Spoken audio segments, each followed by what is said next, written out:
Nathan, junior computer science major at Yale, my birthday today. And the project that I've been working on is reconstructing an accurate 3D model of Nimrud stone reliefs. So basically what I've been working on is that we have these stone sculptures or tablets at the Yale Art Gallery, and I've been working on doing 3D scanning of these reliefs and creating 3D models of these sculptures.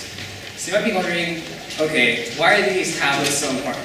And first of all, they're just really old. They're about 3,000 years old. And because they're so old, they have a lot of historical significance, they have a lot of cultural significance. And I just think they're just really cool that we have these tablets in such great shape after 3,000 years. So now you may be wondering, okay, so you have these tablets, why would you want to make 3D models of them?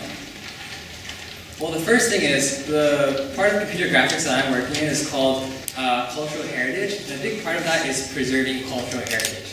So we have these really old artifacts, and the field that I'm working in is how we can use technology to preserve these artifacts.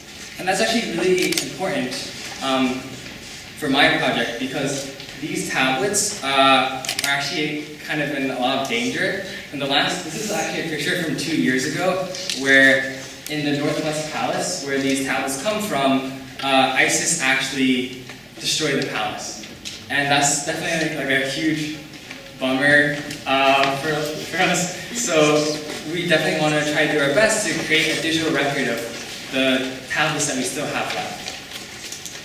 And another reason why we might want to make 3D models are that we can now take these 3D models that we made and put them on the internet or put them in museums. And they can be a really good educational tool for people who go to museums or who look on the internet to really interact with these objects. So the project I've been working on is creating a 3D scene, and you can move around in the scene, and you can drag and zoom, and these really let the people who are looking at the scene really interact with the tablets in a very interactive way.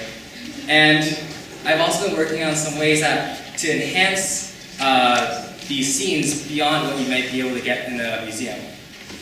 So unfortunately they're just images, and my scene is like a 3D scene that's constantly moving, but I've been working on some simulations of different kinds of lighting because these tablets are 3,000 years old. So 3,000 years ago, they didn't have modern lights. But if you go to a museum, these kinds of tablets are always going to be lit up with modern lights. So one of the things I'm working on is kind of simulating what it might look like if these things were lit by fire.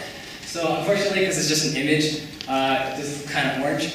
But and the thing I've been working on is the fire, there's a lot of flickering, the light, the brightness is changing a lot. And I also did something similar with maybe simulating what it would look like if these things were lit by the sun, depending on what position the sun was in during the day. And another cool thing I've been working on is that these tablets were actually used to be covered in paint. But of course, over 3,000 years, the paint has worn away and there really isn't much left. If you look really close, you probably can't really see it, but the sandals on these things have a really faint red paint left.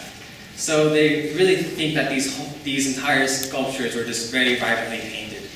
So one thing that I've been working on is kind of splitting up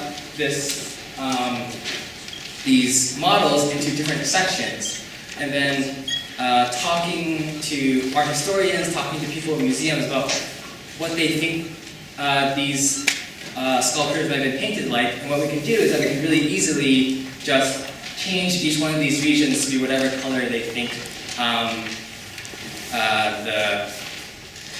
the sculpture actually looked like back then. And that way, when people go to museums or when they look at these things online, they can actually see the sculptures like they actually looked like 3,000 years ago, which is something pretty cool because for the last 2,000 years, people probably haven't been able to see what they actually looked like originally. So yeah, I hope that this was a cool project about how you can use tech in a lot of different ways. You can use tech in like archaeology or anthropology, and there's a lot of cool applications of tech. And thanks for coming today. Hi everyone, so before our next speaker, Nathan, comes up, I just want to let you all know that it's his birthday, and so if